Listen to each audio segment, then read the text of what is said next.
본 영상 바로 아래 더보기를 클릭하신 후 인터넷 링크를 클릭하시면 같은 설교를 광고 없이 들으실 수 있습니다.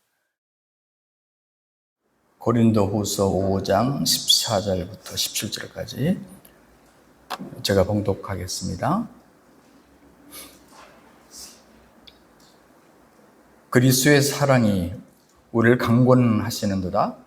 우리가 생각하건대 한 사람이 모든 사람을 대신하여 죽었은즉 모든 사람이 죽은 것이라. 그가 모든 사람을 대신하여 죽으심은 살아있는 자들로 하여금 다시는 그들을 자신을 위하여 살지 않고 오직 그들을 대신하여 죽었다가 다시 살아나신 이를 위하여 살게 하려 함이라.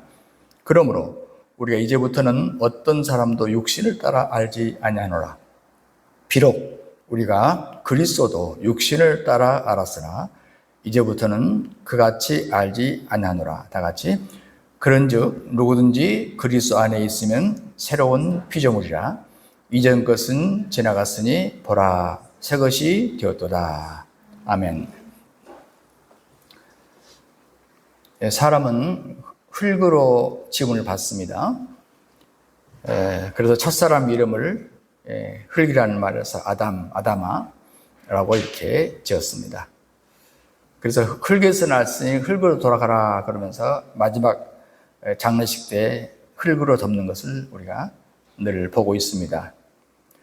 그렇지만 우리가 조심해야 할 것은 흙은 참 흔하고 가치가 없기 때문에 사람은 먼지, 아담아, 흙처럼 가치가 없는 존재다 이렇게 해석하면 절대 안 됩니다.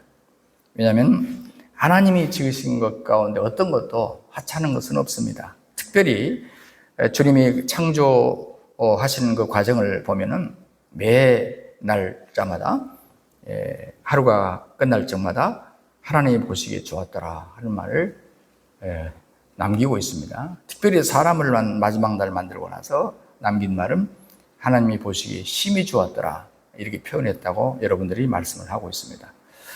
그러니까 사람이 맨 마지막에 났기 때문에 우리는 지금 기록된 성경을 보기 때문에 앞뒤를 다 보지만 아담과 하와가 만들어가지고 눈을 떴을 때는 이미 세상은 다 완벽한 상태에 자기가 나타난 거예요. 그리고 쉬고 나서 하나님과 더불어 쉬고 나서 생을 시작하게 되는 것이죠. 그렇지만 그 우주 창조의 주인공으로 태어난 인간이지만은 죄로 인해서 낙원에서 실낙원합니다. 존귀함을 잃고 추한 존재로 전락하는 것이죠. 그래서 사람들이 지금도 어떤 말을 표현할 때 화가 났을 때 또 사람들이 실망했을 때 짐승만도 못하니 이런 표현을 하고 있는 것을 보게 됩니다. 그렇지만 하나님께서는 사랑까지 하나님을 향한 사랑, 만물을 향한 사랑까지 갑자기 없애신 건 아니에요. 그 본능은 그대로 남아있기에 그 하나님의 사랑이 특별히 발동되셨습니다. 표현은 그렇습니다만 그래서 독생자 예수를 대속 제물로 보내주셔서 그 값을 치르고 그 죄사함을 받도록 길을, 쉽게 말하면 살 길이죠. 살 길을, 다시 한번 영생의 길을, 회복의 길을, 그 축복의 길을 열어놓으셨으면 단순히 믿기만 하는데 잃었던 모든 것을 다시 차지할 수 있는 거, 회복할 수 있는 거 참 쉬운 방법이에요.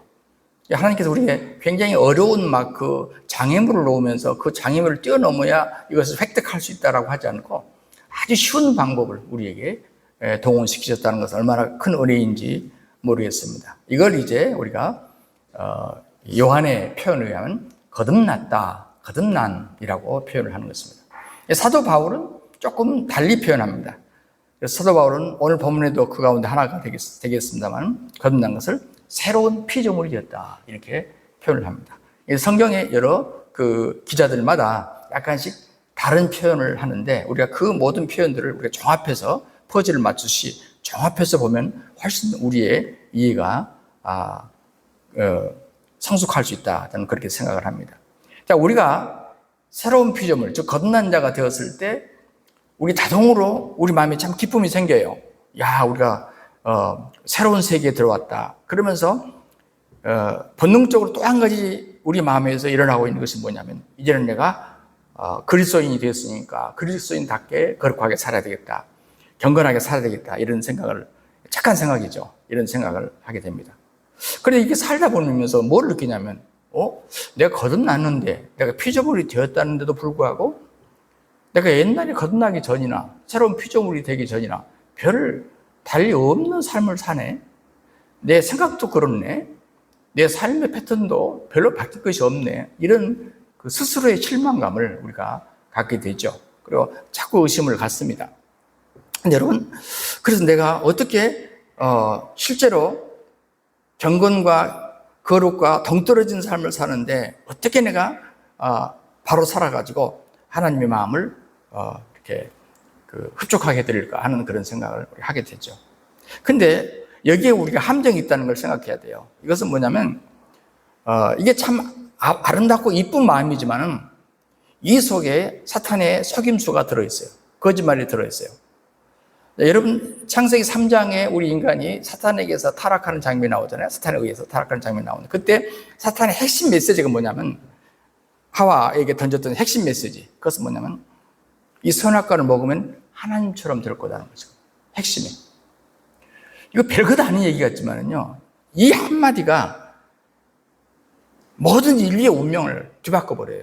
이 한마디가. 그렇다면 여러분, 그 사탄은 지금도 살아있고 지금도 역사합니다. 그러므로 시대가 달랐다고 해서 사탄이 그 생각을 갖고 있지 않냐? 그렇지 않습니다. 똑같은 방식, 옷만 바꿔 입지 똑같은 방식으로 우리를 유혹하는 것이죠. 여러분, 우리가 아담과 하와를 하나님께서 하나님의 형상대로 만들었잖아요. 그러니까 여러분 가만히 생각해 보세요. 하나님이 인간을 만드는데 다른 미음으로 조금 달라요. 하나님의 형상대로 만들었다는 이 말은 뭡니까? 우리가 뭘 닮았습니까? 하나님 닮았다는 얘기예요. 우리가 하나님이라는 말은 아니에요. 그런데 거의 우리는 하나님 닮아버린 거예요. 이건 굉장히 놀라운 사실인데, 근데 사탄들이 그렇게 말하는 거예요. 네가 하나님처럼 될 거야. 어떻게 하면, 이렇게 하면 하나님처럼 될 거야. 근데 이 같은 메시지가 똑같은 패턴으로 지금까지 수천 년이 흐르도록 이 메시지는 반복되고 있습니다. 오늘날도 저 같은 설교자들이, 우리 목사님들이 이렇게 하면 우리가 예수님을 닮게 됩니다. 이렇게 하면 예수님처럼 됩니다. 이런 말을 합니다. 이게 바로 사탄이 했던 똑같은 얘기라는 것을 우리가 뭡니까? 눈치채지 못하는 거예요. 목사의 입으로 이 말을 하면서도 눈치채지 못하는 거예요. 그러니까 우리가 예수님처럼 되기 위해서는 우리가 어떻게 살아야 됩니다. 어떤 행동을 통해서 우리가 그것이 이루어지는 것입니다. 하지만 사실은 그것이 아니에요. 이미 우리는 예수님과 같은 그런 존재 방식으로 하나님께서 우리를 만들어 주셨다고 하는, 애초부터 우리를 그렇게 지으셨다고 하는 사실을 믿으려고 하지 않아요. 성경에 수없이 기록하는데도 불구하고 이걸 믿지 않아요. 여러분, 우리는 하나님의 형상을 입은 사람입니다. 굉장히 이건 기쁜 소식, 이 자체가 기쁜 소식이에요. 그러니까 우리는 예수님과 같은 존재. 그러나 여기서 조심할 것은 우리가 신이 된다는 말은 아니고 정체성에 있어서 예수님과 같은 그런 엄청난 그런 정체성을 갖고 있다. 이것을 우리가 회복해야 되는 것이죠. 이걸 저는 구원이라고 생각합니다. 오늘날 교회하는 또 자신의 정체성에 대해서 혼동하는 사람이 참 많습니다. 그러니까 어떤 사람은 그래요. 그런 말을 해요. 내가 생각하는 그 사람이 바로 나다. 그게 정체성이라고 어떤 사람은 말해요. 어떤 사람은 그렇게 말해요. 자신이 아니라 주변 사람이 나에 대해서 생각하는 그 사람이 나다. 이렇게 또 정체성을 평가하는 사람도 있어요. 또 어떤 사람은 좀 미묘하긴 합니다만 주변 사람들이 나를 이렇게 생각할 거라고 내가 생각하는 그 사람이 바로 나다. 또 말이 좀 알 것 같습니다. 예. 주변 사람이 나를 이렇게 생각할 거다라고 생각하는 그것이 바로 나다. 또 이렇게 말하는 사람도 있어요. 아주 복잡한 얘기인데, 그런데 저는 나는 이것이 중요하다고 생각하지 않는 거예요. 제가 성경을 보면 볼수록 어차피 우리 인간들은 이 정체성의 혼란을 죽을 때까지 가질 수밖에 없는데 우리가 어디에 집중해야 되느냐? 성경이 우리에게 뭐라고 말하는가? 즉 하나님 지금 나타나서 우리를 다시 만들지는 않잖아요. 그러니까 그 과정을 성경에 다 기록해 놓잖아요. 우리 다시 성경으로 돌아가서 하나님께서 성경에다가 우리 정체성을 뭐라고 기록해 놓으셨는가? 이게 나는 중요하다 그 말이에요. 그래야 우리를 제대로 발견할 수 있습니다. 여러분, 세상도 어떤 다른 사람도 심지어 나 자신도 우리 스스로의 가치를 정확하게 정의하지 못합니다. 불완전합니다. 정의는 하죠. 그렇지만 그 속에는 불완전함이 들어있어요. 그런데 최종적으로는 정확한 게 무엇입니까? 네, 사람의 말, 내 느낌이 아니에요. 그것은 하나님께서 우리에게 뭐라고 말씀하시는 거예요. 제가 조금은 이해를 돕기 위해서 제가 얘기를 할게요. 여러분 산에 등산을 하다가 어디 산책을 하다가 반지를 하나 주운 거야. 그래서 먼지 끼어가지고 별것 아니잖아요. 그래서 가다가 또 물에다 많이 씻어봤어. 손으로 털어봤어. 손으로 닦아봤어. 번쩍번쩍 하는 거예요. 보니까 안에가 또 이렇게 뭡니까? 뭐라 그러죠? 예, 못이 붙어 있기도 하고 다이아몬드 이렇게 중간에 있고. 그래서 사람들은 물어봤어요. 가지고 집에 가서 이거 진짜일 것 같아, 가짜일 것 같아, 이거 얼마나 될 것 같아. 어떤 사람은 그럴까? 그 3,000원 저 길거리에 보면 그거 팔아. 3,000원짜리가 있구만. 왜 3,000원짜리 내가 하냐면 제 아내가 그걸 타고 다니는 걸 봤어요. 3,000원. 어떤 사람은 이거 진짜 같은데. 사람마다 평가가 다른 거예요. 무엇이 맞는 겁니까? 이럴 때는 뭐가 맞는 거예요? 방법은 딱 한 가지입니다. 보석, 그렇죠. 감정사한테 가서 보여주는 거예요. 이 전문가가 봐야 되는 거예요. 그랬을 때 이것은 이거 얼마짜리다. 이거 대단한 거에서 구하셨네요. 예. 이거 요즘에 구하기도 힘든 건데. 예를 들어서 이렇게 했다면 이건 보통이 아니에요. 자, 제가 무슨 말씀하는 겁니까? 오늘 본문에 분명히 사도 요한이 표현하는 거듭난 새 생명자, 그런데 바울이 표현한 새로운 피조물. 여러분, 이 새로운 피조물이라는 것을 뭔가에 대해서 우리는 성경이 뭐라고 여기를 정확하게 정의하는가를 이해한다면 여러분, 내 신분에 대한 자부심이 완전히 달라져요. 이걸 제가 세 가지로 정리해 보겠습니다. 아주 초보적인 얘기긴 하지만은 어떤 사람 제가 요즘에 말하는 게 굉장히 어렵다고 그러더라고요. 근데 계속 반복해서 들어보면요, 제가 다시 유튜브에 올려놓을 테니까 그렇게 어려운 얘기가 아니에요. 근데 너무 우리가 이런 부분에 대해서 집중하지 않기 때문에 자꾸 사이드 얘기만을 지용하게 생각하는 거예요. 이게 본질입니다. 첫째는 뭐냐면 단지 우리는 구원받은 죄인이 아니라는 거예요.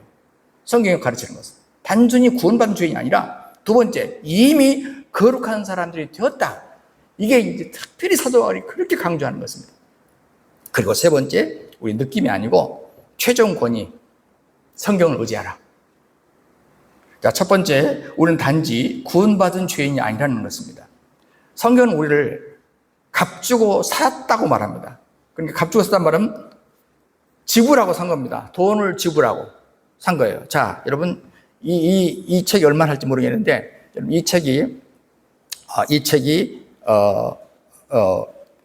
2만 원짜리라고 그럽시다. 2만 원을 줬어요. 이 책을 살 때 2만 원 줬어, 서점에서. 그럼 이거 얼마짜리입니까? 2만 원 줬다니까요. 그렇게 어렵게 생각하지 마세요. 2만 원 줬어요. 지불했어요. 이거 얼마짜리입니까? 2만 원짜리예요. 그런데 만약에 이 책을 가정하는 겁니다. 예수님을 지불하고 이 책을 구했어. 그러면 이 책은 얼마짜리입니까? 맨날 여러분 숫자밖에 모르지. 자, 예수님을 지불하고 이 책을 샀어. 얼마짜리입니까? 예수님짜리죠. 나를 예수님께서 지불하고 나를 구원해 냈대요. 그럼 나는 얼마짜리입니까? 힌트를 다 드렸잖아요. 내가 얼마짜리냐고 말해요. 여기서부터 우리의 정체성이 달라지는 거예요. 성경이 지금 우리를 뭐라고 말합니까? 우리가 예수님짜리라는 얘기 아닙니까? 그런데 이제 우리가 살아보니까, 목사님 아무리 그렇게 말씀하셨대요. 이제 현실로 돌아오는 거예요. 나 자신이 이번에 한 주간만 살아온 것도 가만히 돌아봐도 그런 느낌이 안 들어요. 믿을 수가 없어. 내가 어떻게 지난 한 주간 살아왔는데 도저히 그럴 만한 가치가 나는 없는 것 같아요. 아무리 성경이 말을 하고 우리 주님이 주장을 하고 바울이 주장을 하고 요한이 주장을 해도 내 느낌상, 내 기분상 내가 한 주간 살아온 경험상 아니라는 거예요. 우리가 더러 그래요. 시금석이란 말을 하잖아요. 뭐 이렇게 거기 비춰보는 거죠. 확실하게 잡는 거죠. 예수님이 보혈을 흘려가지고 우리를 사셨다. 그 말은 보혈, 그냥 피가 아니야. 보물이요. 그래서 우리를 보혈로 사셨다는 얘기는 나를 천덕꾸러기를 산 게 아니에요. 뭘로 취급하신 겁니까? 보물로 취급한 겁니다. 보물로 취급한 거예요. 고린도전서 6장 17절에 주와 합하는 자는 한 영이니라. 굉장한 엄청난 사건이에요. 우리가 예수를 믿는 순간이 그렇게 중요한 거예요. 우리가 예수를 영접하는 순간에 주와 합해져야 된다는 얘기 아닙니까? 한 영이 됐대요. 그러면 어떻게 되는 겁니까? 자, 예수님과 나 이렇게 한 영이 됐어. 그러면 그 영이 내 쪽으로 붙었을까요? 내가 예수님 쪽으로 붙었을까요? 예수님 내 쪽으로 붙었을까요? 내가 예수님 쪽으로 붙었을까요? 어느 쪽에 자석이 셀까요? 하나 더 얘기해 볼게요. 베드로는 그렇게 표현해요. 1장 4절에서 베드로 후서에 신성한 성품에 참여한 자가 되었다. 자, 신성한 성품, 거룩한 성품에 참여한 자가 되었다. 그럼 뭐예요? 참여했어요. 그것은 내가 예수님의 거룩함에 신성함에 참여한 것입니까? 예수님이 내 인간성에 참여한 것입니다. 성경은 애매하지 않습니다. 확실합니다. 그러니까 더 놀라운 건 성경에 보면은 예를 들어서 고린도전서 1장 2절에 그리스도 예수 안에서 자 이제 인사하는 거예요. 지금 편지에 인사하는 거예요. 그리스도 예수 안에서 그럼 뭐예요? 이제 우리 믿는 사람이에요. 고린도 교회니까 이미 예수 영접한 믿는 사람. 예수 안에서 엔터 크리스토스 그리스도 안에 들어온 사람으로서 이제 인사를 합니다. 밖에 있는 사람한테는 이 해당이 안 돼. 안에서 거룩하여지고 성도라고 부름을 받은 자에게 편지한다. 이미 거룩하여지고 이거 시제가 중요해요. 앞으로 너희가 이제부터는 거룩하여질 것이다가 아니에요. 이미 거룩하여지고 그리고 성도라 부르심을 입은 자에게. 여러분 고린도 교회가 어떤 교회예요? 고린도 교회 아주 문제 많은 교회로 유명합니다. 고린도 교회. 그래서 고린도 전서 그다음에 후서까지 있었어요. 파가 많고요. 누구파 많고 부도덕하고 말다툼 논쟁이 심하고 또 수참의 문제도 있고요. 복잡하고. 그런데 거기를 향해서 사도 바울이 뭐라고 말해요? 거룩하여지고 그리스도 안에서 그리고 성도라 여기는 너희들에게 편지한다. 우리가 번역은 반역이라는 말이 있어요. 번역은 반역이다.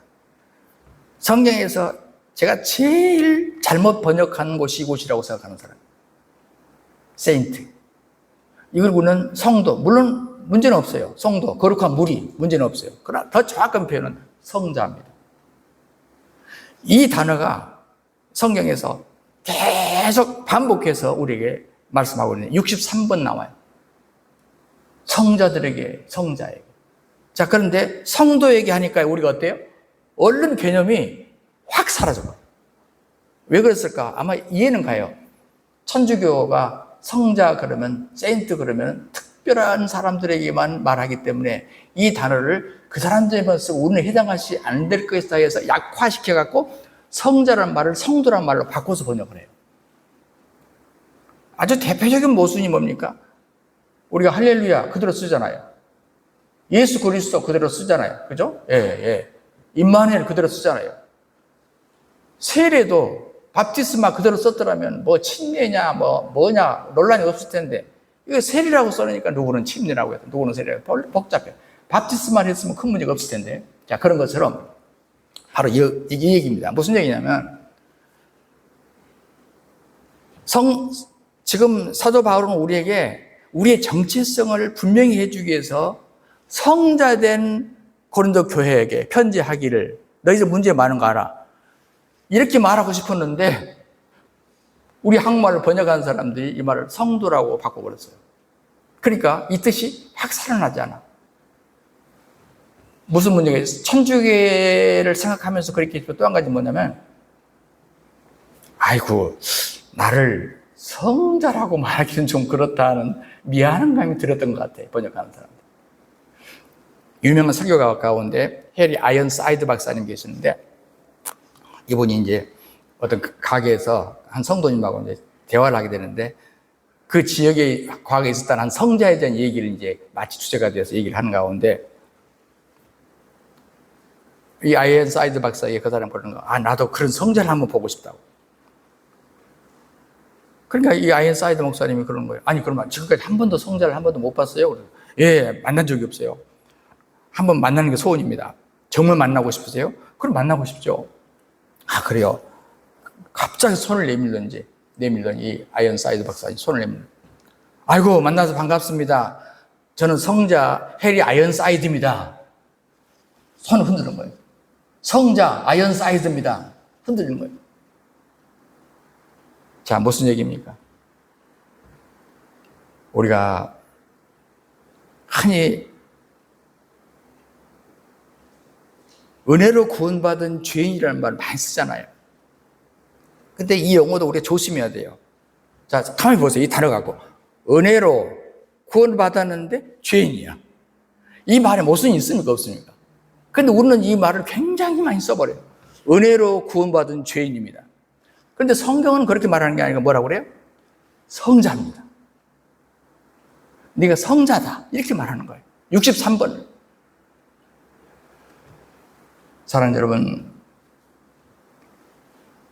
우리는 성경은 의로운 신분으로 변화되었기 때문에 의로운 정체성을 가지고 살아야 된다. 지금 이 얘기를 하고 싶었던 거죠. 에베소 2장 10절에 보면 우리는 그가 만드신 바라. 자, 그가 만들었어요. 예수 그리스도 안에서 선한 일을 위하여 지으심을 받은 자니. 그리스도 안에서 우리의 정체성이 뭐냐 이거예요. 그 오늘 이 본문에서는 뭐예요? 이전 것은 지나갔으니 보라 새 것이 되었다. 그런데 우리는 뭐예요? 이전 것만 계속 생각합니다. 이미 새 것이 되었다는 것을 안 믿으려고 해요. 무엇을 믿습니까? 성경을 믿습니까? 아멘 그래요. 그런데 정작 이 얘기를 딱 들이대면 성경을 안 믿고 내 기분을 믿어요. 그래서 우리는 죽을 때까지 우리 그리스도인의 정체성에 왔다 갔다 계속 흔들리는 거예요. 우리는 단지 구원받은 죄인이 아니에요. 두 번째, 우리는 이미 거룩한 사람이 되었다고 성경은 말합니다. 여러분, 우리는 죄를 얼룩진 과거의 잡동사니가 아닙니다. 구원받기 전에 망가진 모습이 아니라 하나님이 새롭게 만든 거룩작품, 예술품이라고 표현할까요? 그래도 개념이 쉬울까요? 옛사람은 죽었고 새로운 창조물이라는 말을 쓰고 있습니다. 이거 참 믿기 어려워하시는 분들이 정말 많아요, 이 부분을. 여러분, 우리가 내 느낌대로 살아야 됩니까? 하나님의 말씀대로 살아야 됩니까? 우리 결단을 해야 됩니다. 고린도전서 3장의 16절 17절에 너희는 너희가 하나님의 성령인 것과 하나님의 성령이 너희 안에 계시는 것을 알지 못하느냐? 우리 안에 누가 계신다고요? 하나님의 성령이 계신 것을 질문하고 있어요. 일단 답을 하라 이거예요. 자, 너희는 하나님의 성전으로 내가 만들어 놨고, 옛날에는 저기 이렇게 건물 성전이었어요. 지금 뭐예요? 포터블 템플. 움직이는 성전, 우리 마음에 성전인 것을 너희를 만들어 놨고, 그리고 그 성전 안에 성령이 계신 것을 알지 못하느냐고 묻잖아요. 답을 해야 돼요. 알지 못하느냐 묻잖아요. 여기 답을 분명히 해야 됩니다. 그리고 하나님의 성전은 거룩하니 너희도 거룩하다. 내 안에 주님이 계시기 때문에 나는 거룩한 자다. 이렇게 성경을 말합니다. 엄청난 능력이 여기서부터 출발되는 것입니다. 우리는 단순하게 해서 믿고 그 믿음대로 선포하고 말해야 돼요. 성경에는 요구한 여러 가지 일들이 있죠. 그런데 사람들이 내가 거룩해질 수 있을까? 주님이 인정할 만큼 거룩할 수 있을까? 이것 때문에 우리가 자꾸 헛갈려해요. 그런데 성경은 말하기를 이미 너는 거룩한 자가 됐다. 그리고 그런다고 항상 거룩한 생활 합니까? 안 합니까? 안 하는 거예요. 이것 보고 우리가 이제 헛갈리는 거예요. 그런데 성경은 말하는 것은 뭐냐면 그걸 따지는 게 아니라 이미 거룩한 자임에도 불구하고 우리를 넘어지게 하는 것도 있을 수 있다 그 말이에요. 내가 조금 더 쉬운 예를 드릴게요. 어떤 왕국에 왕자가 오랫동안 없어요. 왕비가 아이를 낳지 못해서 늦지막하게 왕자를 낳았습니다. 자, 이때 이 왕국에서 지금 태어나자마자 왕자입니까? 이 왕자가 왕자 시험에 합격해야 왕자입니까? 이것도 굉장히 어려운 질문인가요? 태어나자마자 왕자입니까? 아니면 왕자 시험에 합격할 때부터 왕자입니까? 여러분, 죄송한 얘기지만 아기가 왕자로 똑같이 낳았을 거 아니에요. 세상 말로 똥귀족이 가는 거예요. 그래도 뭐라고 불러요? 예, 우리 왕국의 왕자님이라고 불러요. 똥귀족이 가는데 이게 성경이 말하는, 성경이 가르치는 신분의 문제, 존재의 문제입니다. 우리는 존재와 행위 사이에 일치가 안 된다는 것 때문에 우리가 항상 뭐예요? 모든 진리를 양보해버리는 거예요. 그리고 성경에서 자꾸 벗어나버리는 거예요. 우리가 누구인가? 우리가 어떤 행동을 하는가? 다를 수 있습니다. 그러나 여기에서 우리가 어떤 행동을 하는가에 초점을 맞춰버리면 우리는 죽을 때까지 성경이 말하는 왕자의 신분도 거룩한 자의 신분도 구원자의 신분도 아니에요. 그러나 부족할지라도 이 신분에, 이 존재의 문제에 못을 박아야 그 다음에 문제가 해결되기 시작하는 거예요. 문제는 그 다음에 그 거룩한 삶에 얼마나 적절하게 나가느냐. 이게 이제 남아있는 숙제예요. 그러나 이 숙제 때문에 본질 문제를 포기하면 안 된다 그 말이에요. 고린도전서 6장 11절에 사도 바울이 주와 합하는 자는 한 영이라고 그랬고, 베드로후서 1장 3절에는 그의 신기한 능력으로 생명과 경건에 속한 자가 되었다고 말해요. 자, 이 베드로도 이것이 너무너무 신기했어요. 오순절 성령 강림 이후에 이걸 깨닫고 나서 바울은 바로 깨달았잖아요. 예, 그런데 베드로가 그 다음에 깨닫고 나서 신기한 능력으로 생명과 경건에 속한 모든 것을 우리에게 주셨다. 그러니까 바울이 만난 예수님의 좀 형태가 달랐고 베드로가 경험한 형태가 좀 달랐어요. 예.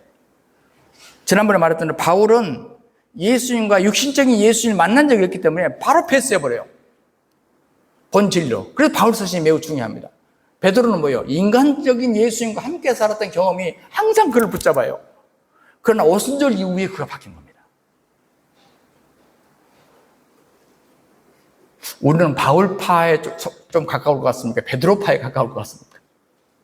우리가 직접 예수님 본 적이 없기 때문에 베드로 쪽보다 누구 쪽이 가까워요? 바울 쪽을 이해하기 더 쉬워요. 저는 그래요. 바울이 이 진리를 깨닫고 얼마나. 그래서 바울 서신을 제가 보면서요. 계속해서 이것을 선포하는데 사람들이 그걸 못 받아줘요. 여러분, 우리가 그리스도가 우리 안에 오시기 전까지는 우리의 본성대로 그건 100% 죄인입니다. 방법이 없어요. 희망도 없고요. 그런데 예수님이 우리를 구원하셨을 때, 그분이 우리 안에 들어오셨을 때 그분의 본성을 주신 거예요. 그리고 옛날 하나님께서 하나님 형상대로 창조했다는 그 옛날의 그 본성을 깨우는 거예요. 일깨우는 거예요. 우리가 의로운 자로서 의롭게 사는 것은 우리가 새로 얻은 우리의 본성을 따라서 사는 자연스러운 삶입니다. 종종 사람들이 이런 말을 해요. 나는 거룩하지 않아요. 그런데 내 안에 있는 그리스도께서 거룩할 뿐이에요. 굉장히 이치 많은 얘기 같죠? 여기에 엄청난 함정이 있어요. 이것 때문에 전부 구원파로 빠져버려요. 구원파, 내가 교인들 최고에 몇 사람 만나봤어요. 구원파에 속한 사람 말고 구원파에서 나왔더라고. 그런데 내가 자꾸 물었어요. 궁금한 거 있잖아요. 왜 구원파에 갔다가 그 좋은 그 교회에서 기쁜 소식 선고회 기소선이라고 부르더라고. 왜 나왔습니까? 그러니까 자기들이 장로교회 다니다가 맨날 그냥 억눌림 속에 살다가 그 구원파의 메시지를 듣고 너무너무 자유해서 너무너무 좋아서 갔답니다. 3년 있어 보니까 그 말이고 똑같은 말을 계속 하는데 그 다음에는 박옥수, 이요한 이 사람들이 주님의 자리에 앉아있더라 이거예요. 그래서 그 사람들이 지시를 다 받고, 그 나중에는 예수님은 안 보이고, 이제 그 교주들이 보이더라 이거예요. 와, 이것은, 그래서 더 율법적이라. 그래서 나왔다. 그런 얘기를 하는 걸 제가 직접 만나서 들어봤습니다. 여러분, 자기 인생은 도둑 맞았다고 그러더라고요. 예. 그 혹한 말에. 근데 이거는 우리의 책임이 큰 것 같아요. 우리 기성교회가 이 놀라운 기쁜 소식에 이 복음을 제대로 전달해 주지 못하니까 엉뚱한 그런 데 빠져가지고 인생을 허비해요. 자, 제가 좀 더 쉽게 얘기할게요. 여러분이 이제 조금 이따 우리가 끝나면 차를 타서 마실 거예요. 저는 이제 유럽에 있을 때는 이렇게 그 영국식, 영국 사람들 먹는 방식으로 그걸 좋아했어요. 스위트 차라고 그러죠. 스위트 티. 똑같죠. 물에다가 홍치 하나 타요. 거기다가 설탕 덩어리요. 각설탕을 딱 집어넣어요. 그럼 좀 달콤해지죠. 그리고 그걸 부드럽게 하기 위해서 우유를 약간 타요. 그래서 저는 지금 우유가 너무 비싸서 그 조금 타먹자고 우유를 살 수가 없어서 안 삽니다만은 어쨌든 간에 그럼 참 부드러운 맛이 차가 됩니다. 근데 보세요. 여러분이 그 차를 마시면서 이건 스위트 차가 달콤한 것이 아니고 요 안에는 설탕이 달콤해 이렇게 말합니까? 아니면 차가 달콤해 그렇게 말합니까? 예. 그 화학 전공자의 말을 하면요. 설탕하고 차는 각각 다른 화학적인 그런 성분이 있대요. 그런데 이걸 섞어버리잖아요. 차에 넣고 뜨거운 물에 넣고 섞어버리면 화학 구조가 바뀌어버린대요. 자, 제가 뭔 얘기를 합니까? 우리는 설탕과 차의 혼합물이다. 아니면 녹차와 물의 혼합물이다. 이렇게 말하지 않고 스위트차, 녹차 이렇게 부른다고 말해요. 분리하지 않습니다. 예수님과 우리의 관계도 마찬가지예요. 우리가 예수를 믿을 때 예수님이 우리 안에 들어오시는데 그러면 우리는 그때는 따로따로 있던 예수님의 생명과 죄인된 생명이 난 그것도 또. 근데 거룩한 예수님의 생명이 따로따로 있었는데 주님이 우리 안에 들어오는 순간에 예수님이 내게 붙어가지고 예수님이 죄인 예수가 된 게 아니에요.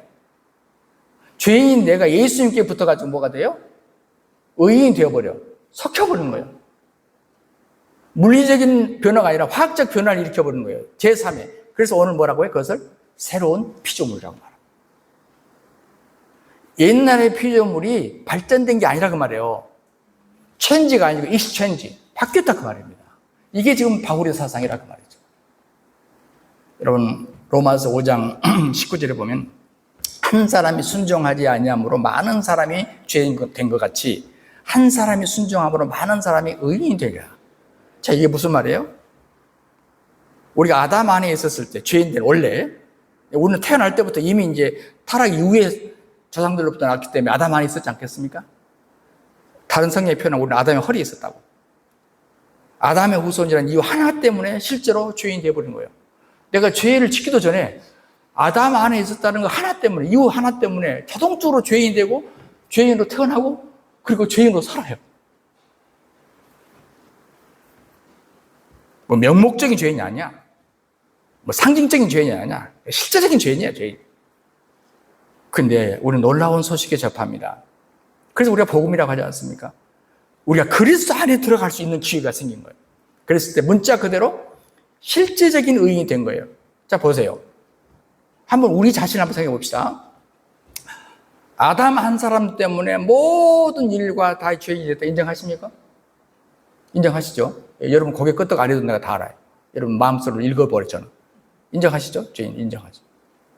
자, 우리는 자성적으로 아담 안에 있었다는 이유 하나 때문에 우리는 똑같은 아담 같은 죄인이 되어버린단 말이에요. 그런데 예수님이 제2 아담으로 오셨어요. 제2 아담이라고 그래서 표현한 거예요. 그렇게. 그리고 우리가 제2의 아담 안으로 다시 들어갔어요. 이걸 거듭남이라고 말하고 새로운 피조물이 됐다고 말하잖아요. 그러면 그 순간에 우리는 뭐가 되는 겁니까? 죄인입니까? 의인입니까? 이걸 인정 못하는 거예요. 아담 안에서 죄인되었다는 말을 자동으로 죄인되었다는 말을 다 인정하면서 제2의 아담이신 예수님 안에 들어가서 우리를 의인 만들었다는 사실을 인정 안 하려고 하는 거예요. 그래서 우리는 복음에서 너무 머는 겁니다. 이걸 계속 얘기하는 거 아니에요, 지금. 그래서 복음에서 머는 거예요.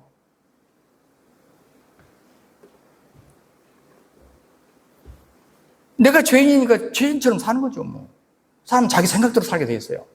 그런데 내가 예수 안에서 놀랍게 의인이 됐네? 이러면 우리가 의롭게 살려고 할까요? 죄인으로 살려고 할까요?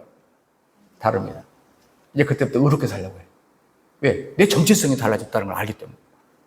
즉, 정체성의 문제고, 본질의 문제고, 존재의 문제란 말이에요. 존재 자체의 문제란 말이에요. 여러분, 보면요, 믿지 않는 사람들 대화하다 보면은, 자기가 뭐 경찰서에 한 번도 가본 적이 없고, 감옥에 한 번도 가본 적이 없고, 그 아무개는 법 없이서 살 사람이고, 정말 사람 괜찮은 사람이라고, 이렇게 말을 해요. 뭐, 우리가 이해하죠. 예. 근데, 반면에, 우리 믿는 사람 안에 들어오잖아요. 스스로가 자기는 좋은 사람이 아니라고 생각해요. 스스로가 자기는 죄인이라고 생각해요. 출발점은 매우 좋습니다. 출발점은 매우. 그런데 뭡니까? 끝까지 자기는 죄인이래요. 예.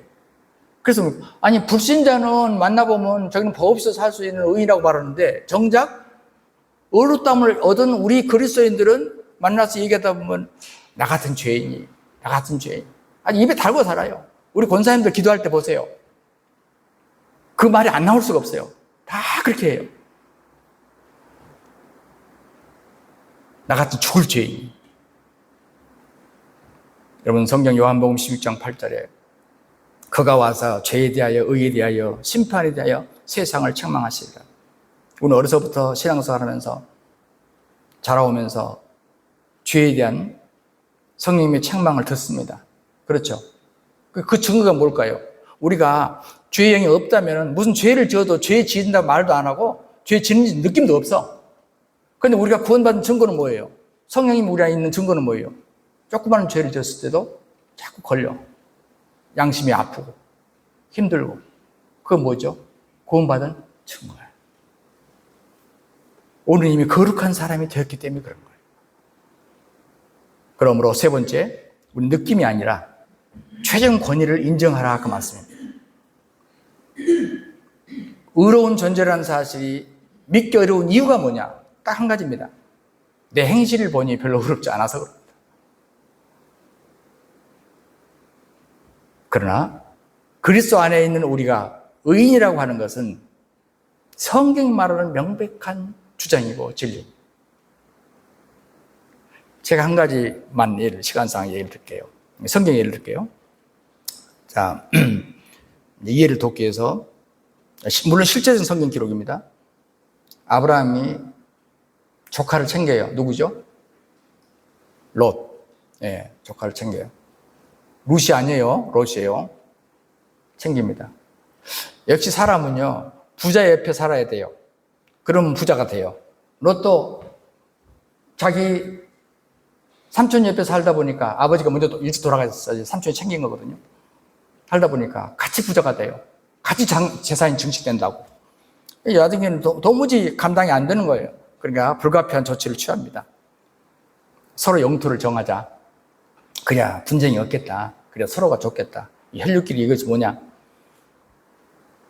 지롭다고 생각해요, 저는. 이 롯이 소돔이 있는 동쪽을 선택하죠. 창세기 13장에 보면. 여러분, 우리가 동서남북 중에서 택할 수 있는 겁니다. 근데 우리는 뭐 동쪽을 선택한 것 때문에 막 굉장히 롯을 향해서 손가락질 하는데, 그럴 수 있는 거죠. 그런데 문제는 뭐냐면, 롯이 소돔의 문화에 휩쓸려 버렸다는 것이지. 그의 부인부터 자녀까지 소돔의 문화에 휩쓸려 버렸다는 얘기예요. 문화라는 게 굉장히 무섭거든요. 이 세상은 모두 보니까 문화라는 옷을 입고 있기 때문에 굉장히 무서워요. 근데 그 타락의 정도가 얼마냐면요. 창세기 19장까지 가보면, 후반부에 보면, 롯의 두 딸이 아비를 술에 취하게 잠들게 한 다음에 잉태하게 하는, 이게 세상에 아주 막장 드라마입니다. 있을 수 없는 얘기가 성경에 기록되어 있어요. 자, 우리가 롯을 생각할 때, 야, 자기를 키운 그 삼촌을 그렇게 무시하고 그럴 수 있니? 그리고 삼촌이 신앙까지 다 그에게 전수해 줬을 텐데, 그 신앙을 지키지 못하고 롯의 처 같은 경우 봐라, 소금기둥까지 되어버리잖아. 어떻게 이럴 수 있니? 자꾸 이걸 갖고 우리 비난하잖아요. 그래서 우리가 아브라함은 대단하게 위대하게 보지만 롯까지 위대하게 보는 일은 거의 없어요. 우리가 습관적으로. 근데 성경도 그러냐 그 말이에요. 성경도 그러면 우리도 그렇게 해야 돼요. 근데 그것은 우리들의 해석이에요. 자, 이제 신약으로 쭉 와요. 자, 구약의 사건을 신약에서 어떻게 해석하느냐가 중요합니다. 사도들이 그것을 어떻게 해석하느냐, 우리의 구원과 어떻게 연결시키냐가 중요하다 그 말이죠. 자, 예를 들어서 베드로가 나중에 깨닫고 난 다음에 베드로 후서, 베드로가 전서 쓴 다음에 하나 더 써요. 후서 2장 7절 8절에 이렇게 기록합니다. 로세디에서 무법한 자들의 음란한 행실로 말미암아 고통당하는, 자 들어보세요. 의로운 롯을 건지셨으니 이는 이 의인이 그들 중에 거하여 날마다 저 불법한 행실을 보고 들으므로 그 의로운 심령이 상합니다. 계속 롯을 향해서 베드로는 의로운 사람이라고 평가를 합니다. 이해하기 쉽지 않아요. 예, 우리는 지금 너무 머리가 세뇌되어 있기 때문에 이 말을 들었을 때 이게 무슨 말이야? 굉장히 어렵게 생각하지만 제 설교를 들으면서 여러분이 쉽게 이해해야 됩니다. 우리가 생각하는 롯이 아니에요. 하나님이 보는 롯은 그러는 게 아니라니까요. 중요한 것은 뭐냐면 구원은 내가 쟁취하는 것입니까? 하나님께서 베푸시는 겁니까? 그렇죠. 우리 구원 받았다고 그러잖아요. 하나님께서 베푸는 거예요. 피동되는 거예요. 그런데 우리가 천국 가서 롯을 만나봐야 알겠지만 어쨌든 간에 베드로는 그렇게 평가합니다. 예수님께서 오셔서 우리를 새로운 피조물로 만드시고 우리 신분 세탁을 해버린 거 아닙니까? 우리 신분 세탁을 완전히 해버리는 거예요. 그래서 의로운 존재를 회복시켜버리는 거예요. 이 시대에 우리가 살고 있습니다. 얼마나 감사해요. 우리는 구약 시대도 아니에요. 그런데 구약에 오래전에 살았던 롯이라는 사람을 신약에 가서 베드로 사도님께서 그를 의인이라고 평가하고 있잖아요. 뭘 근거한 것이냐 그 말이에요. 이걸 뭘 근거하시냐. 그것은 인간적인 행실이 아닙니다. 하나님이 그를 어떻게 생각했냐고, 우리가 보이지 않지만 롯의 그 중심의 속에 무엇이 있었냐, 어떤 생각, 하나님 향한 어떤 생각을 갖고 있었냐가 중요합니다. 이걸 보신 거예요, 하나님. 이걸 보신 거예요. 그러니까 롯한테 우리는 도망가라, 수동과 고모라 도망가라 할 때 우리는 단지 어떻게 해석해버려요? 아브라함이 자기 조카 롯을 위해서 기도했기 때문에, 천사들에게 부탁했기 때문에 천사들이 가서 도망가라고 했다, 이렇게 해석하고 끝내잖아요. 이거는 구원사가 아니에요. 이건 구속사가 아니라고요. 성경 그렇게 단순한 책이 아니란 말입니다. 진짜 하고 싶은 얘기는, 롯 얘기를 한 것은 나중에 베드로가 이 얘기를 하고 싶어서 한 거예요. 하나님께서 우리 같은 죄인들을 어떻게 구원하셨느냐, 그러니 너희들이 진짜 이런 감격이 있고 감사가 있느냐, 지금 이 얘기를 하는 거라고 말이죠. 그래서 로마서 5장 17절은 한 사람의 범죄로 말미암아 사망이 그 한 사람을 통하여 왕노릇하였으니, 왕노릇했단 말은 지배했다고 말이죠. 첫째 아담이 죄를 지었기 때문에 사망이 우리를 지배했다. 왕노릇은 지배했어요. 더욱 그 다음에 어떻게 했냐, 은혜와 의의 선물을 넘치게 받은 자들은 한 분 예수 그리스도로 통하여 생명 안에서 왕노릇한다. 이제 우리는 누가 우리를 지배해요? 왕노릇은 지배한단 말이거든. 예, 생명이 우리를 지배한다. 은혜와 의의 선물을 넘치게 받은 우리들 아닙니까? 우리들에게는 생명이 지배한다. 야, 대단하지 않습니까? 그러니까 우리가 예수로 인해서 의를 입는다, 그것은 우리가 노력해서 얻은 것이 아니라 거저 받은 선물이라 그 말이에요. 그래서 우리가 은혜를 찬양하는 겁니다. 그런데 아직까지도 계속 에덴 동산에 나타났던 그 사탄이 하와에게 말했던 그 최초의 거짓말을 지금도 계속해요. 이렇게 하면 네가 이렇게 될 거야, 이렇게 될 거야. 그리스도 안에서 새로운 피조물이 됐다는 말을 믿지 못하게 자꾸 만드는 거예요. 우리 기독교에 세 가지 기적이 있습니다. 하나는 태초에 천지를 창조하신 기적이죠. 무에서 유를 창조한 기적. 두 번째는 성령 수신의 기적입니다. 육신이 되어서 하나님이, 도대체가 하나님이 육신이 되어서 이 땅에 우리를 구원하기 위해서 오신 것. 세 번째는 뭡니까? 그 모든 목적을 이루는 것인데 그건 뭡니까? 새 창조의 기적입니다. 새로운 피조물이에요. 오늘 이 본문의 17절 말씀은 대단한 말씀입니다. 새로운 기적이에요. 그리스도 안에 있지 않으면 옛날 아담의 속성, 미움, 시기, 질투, 교만 속에 살다가 죽어요. 그러나 예수 그리스도 안에 들어오면 이것들이 하나씩 하나씩 이 속박에서 우리가 서서히 벗어나면서 우리가 변화되는 삶을 살게 되는 거예요. 여기서부터 많은 그리스도인들이 이렇게 하면 하나님 하나님까지 될 거다. 예수님 닮게 될 거다. 여러분, 죽을 때까지 안 됩니다. 절대 그렇게 되는 게 아니에요.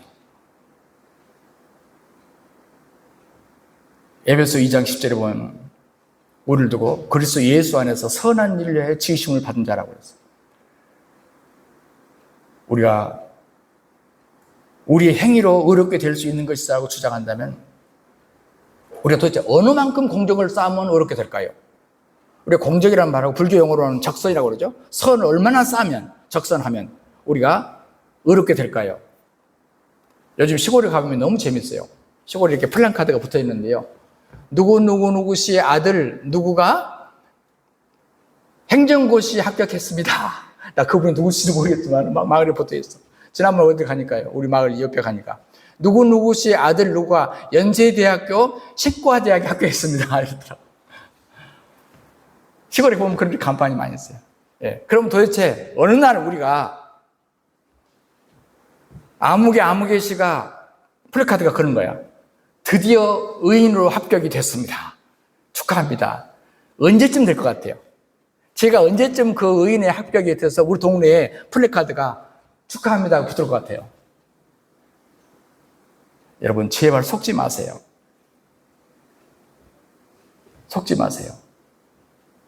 우리가 의로운 삶을 살기 위해서 무엇을 해야 됩니까?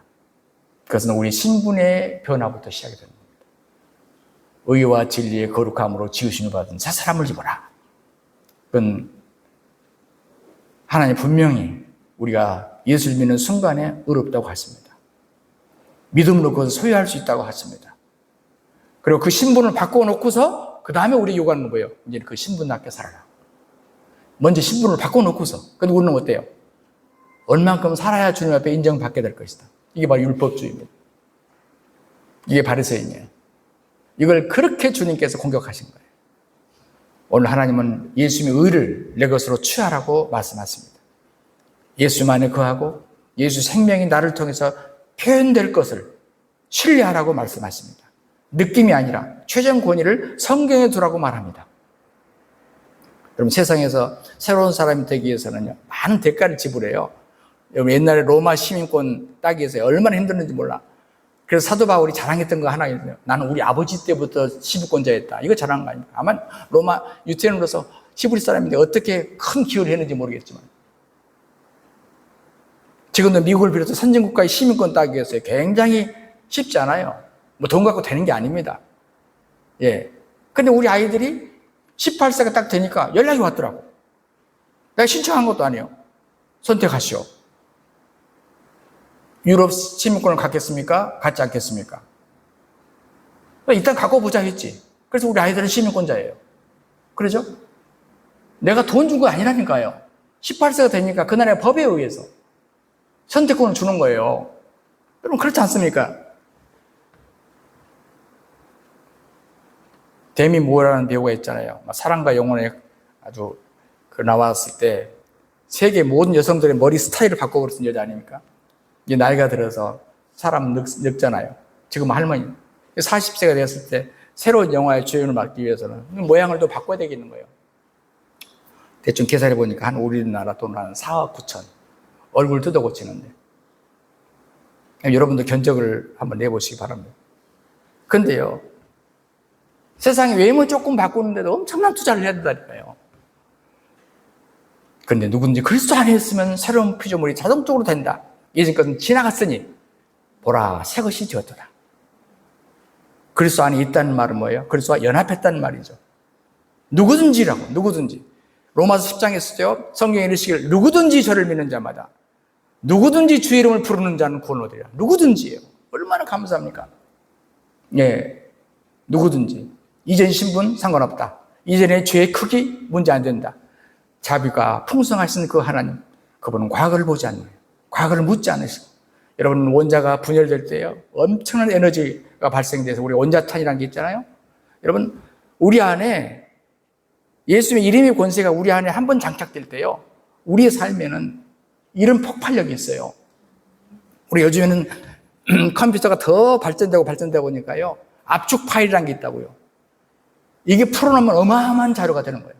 압축 파일. 여러분, 하나님께서 우리 안에 놀랍게도 엄청난 구원의 압축파일을 넣어주시고 우리에게 뭘 약속하냐면 내가 생명을 얻게 할 뿐만 아니라 풍성함을 얻게 하려고 했다. 우리의 풍성한 삶까지 약속했잖아요. 그러므로 사랑하는 성도 여러분, 우리가 그리스도 안에서 새로 지으심을 받은 은혜를 누릴 뿐만 아니라 누구든지 그리스도 안에서 새로운 피조물이 될 수 있다고, 이게 진짜 복음이라고 자신 있게 그리고 쉽게 그들이 나아가 널리 복음을 전해할 줄 믿습니다. 주 하나님, 우리들의 아버지, 우리가 얼마나 큰 주의 은혜 속에 삽니까? 입었습니까? 주님, 우리가 이렇게 의로운 자 됨을 감사합니다. 오늘 이제 단지 구원받은 죄인이 아니라 이미 거룩한 사람이 되었고 말씀 그대로 새로운 피조물이 되었음을 확실히 믿게 하여 주시고 이 복음을 누리게 하여 주옵소서. 주 예수 그리스도 이름으로 간절히 기도하옵나이다. 아멘.